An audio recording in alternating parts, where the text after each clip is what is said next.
வணக்கம். இந்திய நேரப்படி மதியம் 1:30 மணி செய்திகள். முதலில் ஜெம் தலைப்பு செய்திகளை காணலாம். பிரிந்தவர்கள் அனைவரையும் இணைத்தால் மட்டுமே அதிமுக வெற்றி பெறும் என்று செங்கோட்டையன் கருத்து. 10 நாட்களுக்குள் ஒருங்கிணைப்பை செய்ய வேண்டும் என்று எடப்பாடி பழனிசாமிக்கு கெடு. தமிழ்நாட்டில் மீண்டும் ஆட்சியை பிடித்து விடலாம் என்று பகல் கனவு காண்கிறார் ஸ்டாலின். தேனி மாவட்டம் ஆண்டிப்பட்டியில் அதிமுக பொதுச் செயலாளர் எடப்பாடி பழனிசாமி பேச்சு.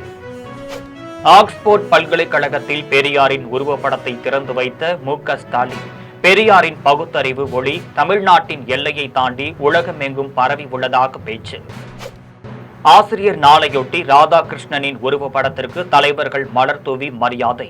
ஒடிசாவின் பூரி கடற்கரையில் மணல் சிற்பம் வடிவமைத்து சிறப்பித்த கலைஞர் சுதர்சன் பட்நாயக். கனமழை பெய்வதால் டெல்லியிலும் பஞ்சாப் மாநிலத்திலும் வெள்ள பேரழிவு. யமுனை ஆற்றிலும் சிந்தாற்றிலும் கரை மீறிய வெள்ளம் ஊருக்குள் பாய்ந்தது. இனி விரிவான செய்திகளை காணலாம். பிரிந்தவர்கள் அனைவரையும் இணைத்தால் மட்டுமே அதிமுக வெற்றி பெறும் என்று தெரிவித்துள்ள முன்னாள் அமைச்சர் செங்கோட்டையன் இதற்கு 10 நாட்களுக்குள் முயற்சி செய்ய வேண்டும் என்று எடப்பாடி பழனிசாமிக்கு கெடு விதித்துள்ளார். முன்னாள் அமைச்சரும் அதிமுக மூத்த தலைவருமான செங்கோட்டையன் ஈரோடு மாவட்டம் கோபிச்செட்டிப்பாளையத்தில் செய்தியாளர்களிடம் பேசினார்.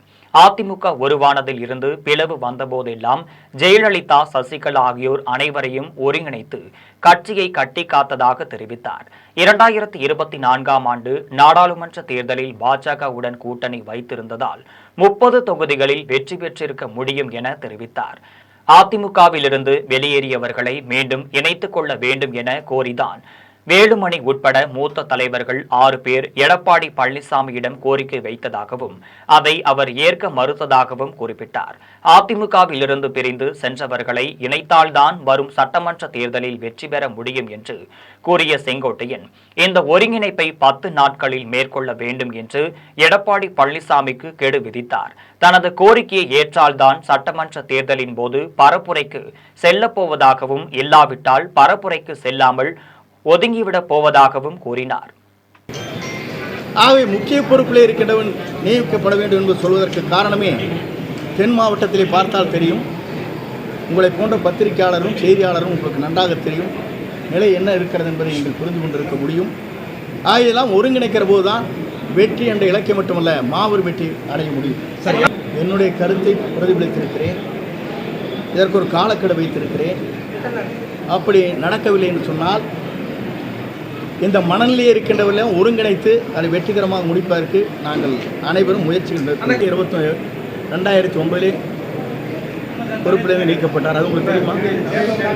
10 நாள் காலக்கெடு நிறைய முயற்சி ட்ரை பண்ணுவானுங்கிறதா. ஃபர்ஸ்ட் நீங்கள் பேச்சுவார்த்தை 1 மாதம் வேணால் நடக்கலாம். அந்த முயற்சி இருக்குங்கிறதா. 6 பேர் பேசியதற்கு பிறகு கழகத்தின் பொதுவான கருத்துக்களை என்னிடத்திலே என்றைக்கும் அழைத்து பேசியதில்லை, பேச முன்வரவில்லை.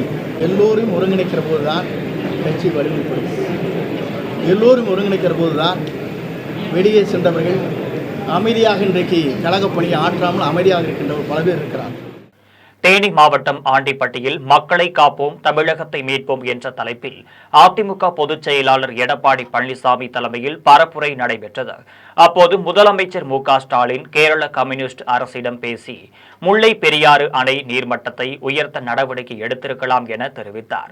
அதிமுக ஆட்சி அமைந்த பின்பு முல்லை பெரியாறு அணையின் நீர்மட்டத்தை 152 அடியாக உயர்த்த கேரள அரசிடம் பேசி நடவடிக்கை எடுக்கப்படும் என்று தெரிவித்தார். அரசியல் காழ்ப்புணர்ச்சியால் அம்மா கிளினிக்கை திமுக அரசு முடக்கியுள்ளதாக கூறிய அவர் அதிமுக ஆட்சி அமைந்த பின்பு 4000 அம்மா மினி கிளினிக் மீண்டும் தொடங்கப்படும் என தெரிவித்தார். ஆக்ஸ்போர்ட் பல்கலைக்கழகத்தில் பெரியாரின் உருவப்படத்தை திறந்து வைத்தது வாழ்நாளில் தனக்கு கிடைத்த பெரும்பேறு என்று தமிழ்நாடு முதல்வர் மு.க. ஸ்டாலின் தெரிவித்துள்ளார். பிரிட்டனில் உள்ள ஆக்ஸ்போர்ட் பல்கலைக்கழகத்திற்கு சென்ற தமிழ்நாடு முதலமைச்சர் மு.க. ஸ்டாலின் அங்கு பெரியாரின் உருவப்படத்தை திறந்து வைத்துள்ளார். அப்போது பேசிய அவர் அறிவு, மனித உரிமைகள், கண்ணியம் ஆகியவற்றின் அடையாளமாக விளங்கும் ஆக்ஸ்போர்ட் பல்கலைக்கழகத்தில் பெரியாரின் படத்தை திறந்து வைத்தது தனக்கு வாழ்நாளில் கிடைத்த பெரும்பேறு என குறிப்பிட்டார். பெரியாரின் பகுத்தறிவு ஒளி தமிழ்நாட்டின் எல்லை தாண்டி உலகமெல்லாம் பரவியதற்கான சான்றாக இது விளங்குவதாக குறிப்பிட்டார். பெரியாரை சிந்தனையின் அடித்தளத்தில் தன்மானம், பகுத்தறிவு, சமூக நீதி, பாலின சமத்துவம், சகோதரத்துவம், அறிவியல் பார்வை, மதச்சார்பற்ற அரசியல், பெண்களின் கண்ணியம் ஆகியவற்றை நாம் கட்டமைத்துள்ளதாக ஸ்டாலின் குறிப்பிட்டார். ஆசிரியர் நாளையொட்டி முன்னாள் குடியரசுத் தலைவர் ராதாகிருஷ்ணனின் உருவப்படத்திற்கு தலைவர்கள் மலர் தூவி மரியாதை செலுத்தியுள்ளனர். உத்தரகண்ட் முதலமைச்சர் புஷ்கரன் சிங் தாமி தனது அலுவலகத்தில் ராதாகிருஷ்ணன் உருவப்படத்திற்கு மலர் தூவி மரியாதை செலுத்தினார். உத்தரப்பிரதேசத்தின் மொரதாபாத்தில் ஆசிரியர் நாளையொட்டி பள்ளியின் விளையாட்டு திடலில் மிகப்பெரிய அளவில் ராதாகிருஷ்ணனின் படத்தை மாணவர்கள் வரைந்தனர்.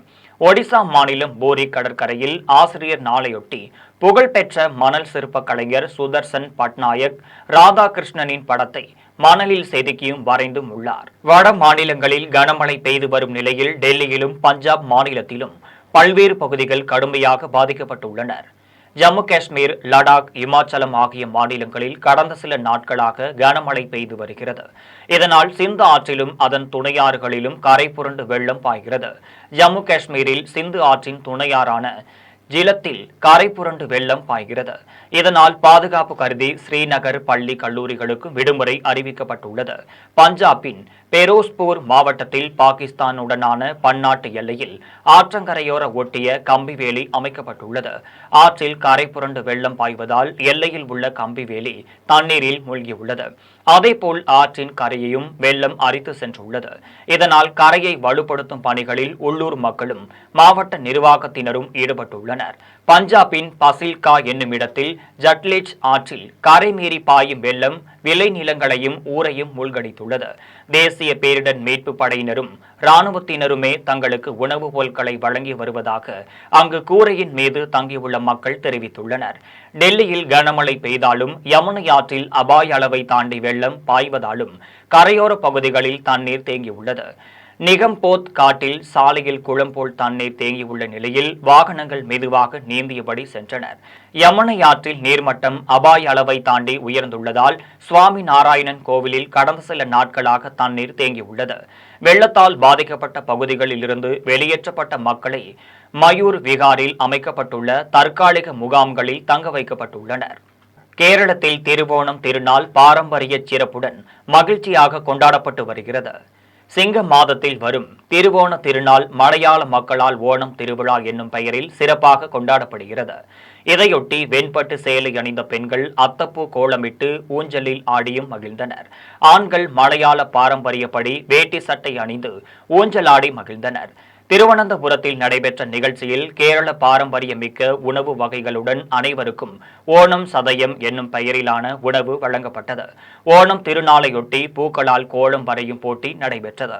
இதில் பங்கேற்ற பெண்கள் சிறப்பாக அத்தப்பூ கோலமிட்டனர். இந்த விழாவில் மாவழி மன்னன் போன்று வேடமணிந்த ஒருவர் தாளங்குடை பிடித்து நிகழ்ச்சியில் கலந்து கொண்டார். சரவணா கோல்டு பேலன்ஸ் நிறுவனம் பெற்ற கடனுக்காக அதன் முடக்கப்பட்ட சொத்துக்களை கையகப்படுத்த ஆக்சிஸ் வங்கிக்கு சென்னை நீதிமன்றம் அனுமதி அளித்துள்ளது. சென்னை தியாகராய நகரில் உள்ள சரவணா கோல்டு பேலன்ஸ் நிறுவனம் தவறான நிதிநிலை அறிக்கையை காட்டி ஆக்சிஸ் வங்கியில் 118 கோடியே 88 லட்சம் ரூபாயை கடனாக பெற்றுள்ளது. இந்த கடனை திருப்பி செலுத்தாததால் 2019ஆம் ஆண்டு வாரக்கடனாக அறிவிக்கப்பட்டது. இந்த நிலையில் சரவணா கோல்டு பேலன்ஸ் நிறுவனத்திற்கு சொந்தமான 70 கோடி ரூபாய் மதிப்புள்ள சொத்துக்களை அமலாக்கத்துறை முடக்கி வைத்திருந்தது. இந்த நிலையில் கடனுக்காக அடமானம் வைத்திருந்த சரவணா கோல்டு பேலன்ஸின் சொத்துக்களை விடுவிக்க கோரி சென்னையில் உள்ள பண மோசடி குற்றங்களை விசாரிக்கும் சிறப்பு நீதிமன்றத்தில் ஆக்சிஸ் வங்கி வழக்கு தொடுத்திருந்தது. இந்த வழக்கை விசாரித்த நீதிமன்றம் 70 கோடி ரூபாய் மதிப்புள்ள சொத்துக்களை விடுவிக்க அமலாக்கத்துறைக்கு உத்தரவிட்டுள்ளது. சென்னை பரங்கிமலையில் உள்ள ராணுவ அதிகாரிகள் பயிற்சி அகாடமியில் பயிற்சி முடித்த அதிகாரிகளின் சாகச நிகழ்வுகளும் அணிவகுப்பு பார்வையாளர்களை பெரிதும் கவர்ந்தன. சென்னை பரங்கிமலையில் உள்ள ராணுவ அதிகாரிகள் பயிற்சி கல்லூரியில் இந்த ஆண்டில் 120 ஆண்கள் 34 பெண்கள் பயிற்சியை முடித்துள்ளனர். அவர்கள் பயிற்சி முடித்து பணிக்கு செல்வதை முன்னிட்டு இன்று அணிவகுப்பு நடைபெற்றது. இதனை முன்னிட்டு பல்வேறு சாகசங்களை செய்து காட்டினர். கோவையில் மத நல்லிணக்கத்தை போற்றி சிறுவர் சிறுமியர் மிலாடி நபி ஊர்வலம் சென்றனர். இறை தூதர் நபிகள் நாயகத்தின் பிறந்த நாளான மிலாடி நபி நாளை இஸ்லாமியர்கள் கொண்டாடி வரும் நிலையில் மத நல்லிணக்கத்தை வலியுறுத்தி பேரணிகள் நடத்தப்படுகின்றனர். கோவை கோட்டைமேட்டில் நடைபெற்ற மிலாடி நபி ஊர்வலத்தில் சமூக ஒற்றுமையை காப்போம், சகோதரத்துவத்தை போற்றுவோம் என்று எழுதிய பதாகைகளை ஏந்தி சிறுவர் சிறுமியர் ஊர்வலமாக சென்றனர். அப்போது காங்கிரஸ் மனித உரிமை துறையை சேர்ந்தவர்கள் குழந்தைக்கு இனிப்புகளை வழங்கினர். சமூகங்களுக்கு இடையே நல்லுறவை வளர்க்கும் நோக்கத்துடன் ஒவ்வொரு ஆண்டிலும் மிலாடி நபி ஊர்வலத்தில் கலந்து கொள்பவர்களுக்கு உணவுப் பொருட்கள் வழங்குவதாக தெரிவித்தனர். மதுரையில் ஆசிரியர் நாளையொட்டி ரோஜா பூ கொடுத்தும் கேக்கு வெட்டியும் ஆசிரியர்களை அரசு பள்ளி மாணவர்கள் வரவேற்றுள்ளனர். மதுரை அரசு ஆண்கள் மேல்நிலைப் பள்ளியில் ஆசிரியர் நாள் விழா கொண்டாடப்பட்டது. இவ்விழாவில் கலந்து கொண்ட ஆசிரியர்களுக்கும் மாணவர்கள் ரோஜா பூ கொடுத்து வரவேற்றதுடன் கேக்கு வெட்டி கொண்டாடினர். இதனைத் தொடர்ந்து பள்ளி மாணவர்களுக்கு கட்டுரை போட்டியும் பேச்சு போட்டியும் நடைபெற்றனர். இந்த போட்டிகளில் வெற்றி பெற்ற மாணவர்களுக்கு பரிசுகள் வழங்கப்பட்டன. இந்நிகழ்ச்சியில் பள்ளி தலைமை ஆசிரியர் சரவணகுமார், ஆசிரியர்கள், மாணவர்கள் திரளாக கலந்து கொண்டனர். விழாவின் முடிவில் மாணவர்கள் வருங்காலத்தில் உன்னதமான நிலையை அடைய வேண்டும் என ஆசிரியர்கள் முன்பாக உறுதிமொழி எடுத்துக் கொண்டனர். திருவள்ளூர் மாவட்டத்தில் உடல் உறுப்பு தானம் செய்தவருக்கு அரசு மரியாதையுடன் நடைபெற்ற இறுதி சடங்கில் அமைச்சர்கள் மா சுப்பிரமணியன், நாசர் ஆகியோர் கலந்து கொண்டனர்.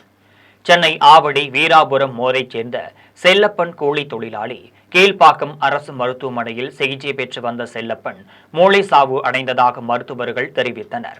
இதனைத் தொடர்ந்து அவர் குடும்பத்தினரின் ஒப்புதலை பெற்று செல்லப்பன் உடல் உறுப்புகள் தானம் செய்யப்பட்டனர். அவரது உடல் ஆவடி வீராபுரம் மோரையில் உள்ள இல்லத்தில் வைக்கப்பட்டிருந்தது. அவர் உடலுக்கு மக்கள் நல்வாழ்வுத்துறை அமைச்சர் மா சுப்பிரமணியன், சிறுபான்மையினர் நலத்துறை அமைச்சர் நாசர் ஆகியோர் நேரில் சென்று அஞ்சலி செலுத்தினர். இந்நிகழ்வில் மாவட்ட ஆட்சியர் பிரதாப், மாதவரம் சட்டமன்ற உறுப்பினர் சுதர்சனம், வெள்ளிவாக்கம் ஒன்றிய திமுக செயலாளர் மோரை தயாளன் ஆகியோர் கலந்து கொண்டு மரியாதை செலுத்தினர். அதன் பின் செய்தியாளர்களிடம் பேசிய அமைச்சர் மா சுப்பிரமணியன், இந்தியாவில் உடல் உறுப்பு தானத்தில் தமிழகம் முதலிடத்தில் உள்ளதாக தெரிவித்தார். தமிழ்நாட்டில் மூளைச்சாவு அடைந்தவர்களிடத்திலிருந்து உடல் உறுப்புகளை தானமாக பெற்று இன்றைக்கு அவற்றின் மூலம் பல நூற்றுக்கணக்கான உயிர்கள் பாதுகாக்கப்பட்டு வருகிறது. அத்தகைய உடல் உறுப்பு தானம் செய்பவர்களுக்கு மாண்புமிகு தமிழ்நாட்டின் முதலமைச்சர்கள் 2023 செப்டம்பர் திங்கள் 23ஆம் தேதி ஒரு சிறப்பு அறிவிப்பு ஒன்றை வெளியிட்டார்கள். யாரெல்லாம் மூளைச்சாவு அடைந்து உடல் உறுப்பு தானம் செய்கிறார்களோ அவர்களுக்கு அரசு மரியாதை செலுத்தப்படும் என்று அறிவித்தார்கள். அந்த அறிவிப்புக்கு ஏற்ப முதல் கொடையாளியாக தேனி மாவட்டம் சின்னமனூரில் 2023 செப்டம்பரில் முதல் அரசு மரியாதை செய்து அந்த திட்டம் தொடங்கி வைக்கப்பட்டது. தொடர்ந்து தமிழ்நாட்டில் ஏற்பட்ட விழிப்புணர்வின் காரணமாக இந்த மூளைச்சாவு அடைந்தவர்களிடத்திலிருந்து உடல் உறுப்புகள் தானமாக தருவது என்பது உயர்ந்து கொண்டிருக்கின்றது. ராணிப்பேட்டை மாவட்டம் சாத்தூரில் மனு அளிக்க வந்த முதியவரை கிராம நிர்வாக அலுவலரும் காவலரும் தாக்கியது அதிர்ச்சியை ஏற்படுத்தியுள்ளது. ராணிப்பேட்டை மாவட்டம் ஆற்காடு அருகே சாத்தூரில் நடைபெற்ற உங்களுடன் ஸ்டாலின் முகாமில் உப்புப்பேட்டையைச் சேர்ந்த வெங்கடபதி மனு அளித்துள்ளார். மனு கொடுத்ததற்கு ஒப்புகை சீட்டு வழங்க கோரி அவரை கிராம நிர்வாக அலுவலர் சாபுதீன் கீழே தள்ளிவிட்டுள்ளார். இதில் வெங்கடபதி காயமடைந்த நிலையில் அங்கு வந்த காவலரும் அவரை கையால் குத்தி தள்ளிவிட்டுள்ளார். முகாமிற்கு வந்தவரை அரசு அலுவலரும் காவலரும் தாக்கியிருப்பது தமிழ்நாடு முழுவதும் அதிர்ச்சியை ஏற்படுத்தியுள்ளது. நாகர்கோவிலில் ஆதிபராசக்தி சித்தர் சக்தி பீடத்தில் திருவோணத்தை முன்னிட்டு சிறப்பு அபிஷேகமும் பூஜைகளும் நடைபெற்றனர். நாகர்கோவிலில் ஆதிபராசக்தி சித்தர் சக்தி பீடத்தில் திருவோண விழாவையொட்டி நெல் பறை வைத்து அன்னை விளக்கு ஏற்றப்பட்டது. அத்தப்பூ கோலமிட்ட பெண்கள் பாட்டு பாடினார்கள். இதனைத் தொடர்ந்து சிறப்பு அபிஷேகமும் பூஜைகளும் கூட்டு வழிபாடும் நடைபெற்றனர். இதில் கேரள பாரம்பரிய உடைகள் அணிந்து ஏராளமான பெண்கள் கலந்து கொண்டனர். மேலும் இதில் சக்தி பீட தலைவர் சின்னத்தம்பி சிறப்பு பூஜைகள் செய்து அன்னதானமும் வழங்கினார். காஞ்சிபுரத்தில் அண்ணா லயன்ஸ் சங்கம் சார்பில் இலவச டயாலிசிஸ் சிகிச்சை மையம் தொடக்க விழா நடைபெற்றது. பொன்னேரி கரையில் உள்ள மாமல்லன் மருத்துவமனையில் அண்ணா லயன்ஸ் சங்கம் சார்பில் இலவச டயாலிசிஸ் சிகிச்சை மையம் திறந்து வைக்கப்பட்டது. அண்ணா லயன்ஸ் சங்கங்களின் நிர்வாகிகள் கிருபாகரன், பாஸ்கரன், மகேஷ் ஆகியோர் நிகழ்ச்சியை தொடங்கி வைத்தனர். இந்நிகழ்ச்சியில் மாமல்லன் மருத்துவமனை மருத்துவர்கள் அருள்ராஜ், தியாகேஸ்வரன், பார்த்தசாரதி, பிரசன்னா, சீனிவாசராவ் ஆகியோர் கலந்து கொண்டனர். தணிகாசலம் நன்றி கூறினார். இந்நிகழ்ச்சியில் அண்ணா லயன்ஸ் சங்கங்களின் நிர்வாகிகள், உறுப்பினர்கள் கலந்து கொண்டனர். கடலூர் மாவட்டம் வேப்பூரில் கனரா வங்கி நகை மதிப்பீட்டாளர் ஏமாற்றி விட்டதாக கூறி வாடிக்கையாளர்கள் வங்கியை முற்றுகையிட்டனர்.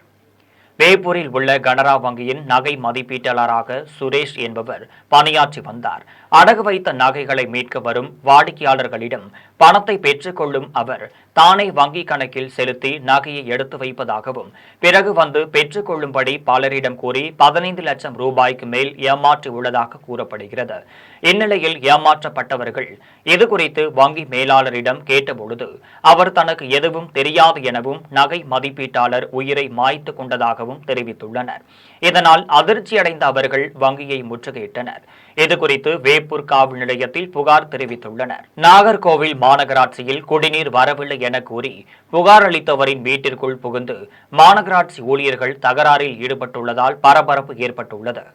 நாகர்கோவிலில் மாநகராட்சி மேல பேருவிலையில் வீட்டிற்கு குடிநீர் வரவில்லை என கூறி அதிகாரிகளுக்கும் புகார் அளித்துள்ளனர்.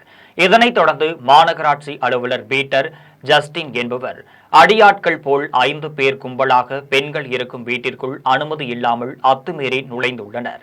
எதற்காக புகார் அளித்தீர்கள் என்று மிரட்டல் விடுத்ததாக கூறப்படுகிறது. மாநகராட்சி ஊழியர்கள் ரவுடிகள் போல் கும்பலாக வீட்டின் கேட்டை திறந்து வீட்டிற்குள் சென்று வாக்குவாதத்தில் ஈடுபடும் காட்சிகள் சமூக வலைதளத்தில் வைரலாகி காண்போரை அதிர்ச்சிக்குள்ளாக்கியுள்ளது. காஞ்சிபுரம் மாவட்டம் புத்தகரத்தில் புதிய தேர் வெள்ளோட்டத்தை எதிர்ப்பவர்களை கண்டித்து விடுதலை சிறுத்தைகள் கட்சியின் தலைவர் திருமாவளவன் உரையாற்றினார்.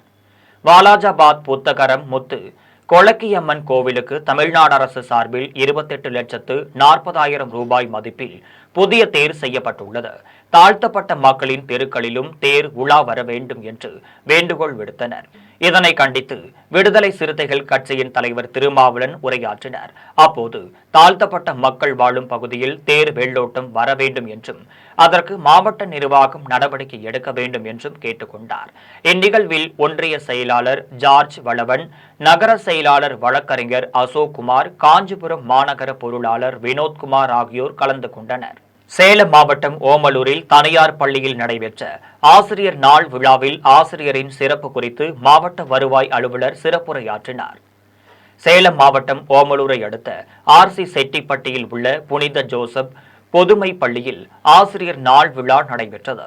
இதில் சிறப்பு அழைப்பாளர்களாக சேலம் மாவட்ட வருவாய் அலுவலர் ரவிக்குமாரும் கத்தோலிக்க மறை மாவட்ட ஆயர் அருள் செல்வம் ராயப்பனும் கலந்து கொண்டனர். பின்னர் பள்ளியின் நிர்வாக இயக்குனர் அருட்பணி விமல்தாஸ் அனைவரையும் வரவேற்று கவிதை படித்தார். இதையடுத்து மாவட்ட வருவாய் அலுவலர் ரவிக்குமார் பேசியபோது தனக்கு கிடைத்த ஒரு நல்ல ஆசிரியரின் வழிகாட்டுதலோடு உயர்நிலை பெற்றிருப்பதாக உருக்கமாக கூறினார். தொடர்ந்து கத்தோலிக்க மறை மாவட்ட ஆயர் பேசியபோது தனக்கு ஆசிரியராக அனுபவம் உள்ளதை குறிப்பிட்டு அனைவருக்கும் நல்வாழ்த்துக்களை தெரிவித்தார். தேசிய கல்வி நிறுவன கட்டமைப்பை தரவரிசை பட்டியலில் கோவை BSGR கிருஷ்ணாமால் மகளிர் கல்லூரி இந்திய அளவில் 9வது இடத்தை பிடித்துள்ளது. நாடு முழுவதும் உள்ள கல்லூரிகளின் தரவரிசை பட்டியல் வெளியிடப்பட்டுள்ளது. இதில் கோவையில் உள்ள BSGR கிருஷ்ணாமால் மகளிர் கல்லூரி இந்திய அளவில் 9வது இடத்தையும் தமிழக அளவில் முதல் இடத்தையும் பிடித்துள்ளது.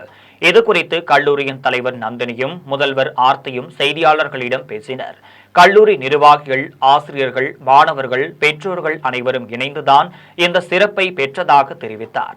அப்போது கல்லூரி இயக்குனர் கலைச்செல்வன், GRG இயக்குனர் சதாசிவம், NIRF ஒருங்கிணைப்பாளர் ராஜராஜேஸ்வரி உள்ளிட்ட நிர்வாகிகள் உடன் இருந்தனர்.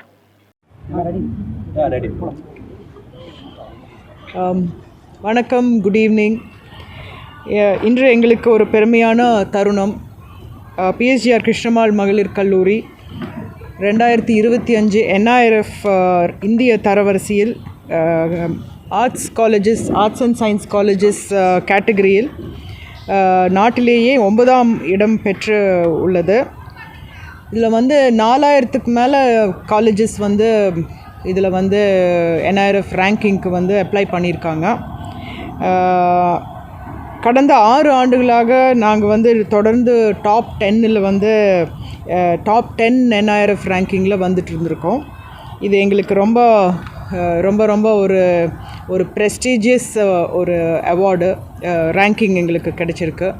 ஸோ இது வந்து எங்கள் டீம் வந்து லெட் பை பிரின்சிபல், அவங்க வந்து NIRF டீம், மிஸ்ஸஸ் ராஜி, அப்புறம் doctor Vasantha, entire leadership team, doctor Kalaiselvan, doctor Sadasivam, எல்லோரும், டாக்டர் யசோதா தேவி இன்றைக்கி அவங்க இருக்கல, பட் எல்லோரும் சேர்ந்து வந்து ஒரு கோஆர்டினேட்டட் எஃபர்ட்ஸ் போட்டு ஒரு டெடிக்கேட்டடாக வேலை செஞ்சு, and especially all the faculty, department, students, supportive parents எல்லோரும் சேர்ந்து எங்களுக்கு இந்த ரேங்கிங்க்கு வந்து சப்போர்ட் பண்ணியிருக்கிறாங்க.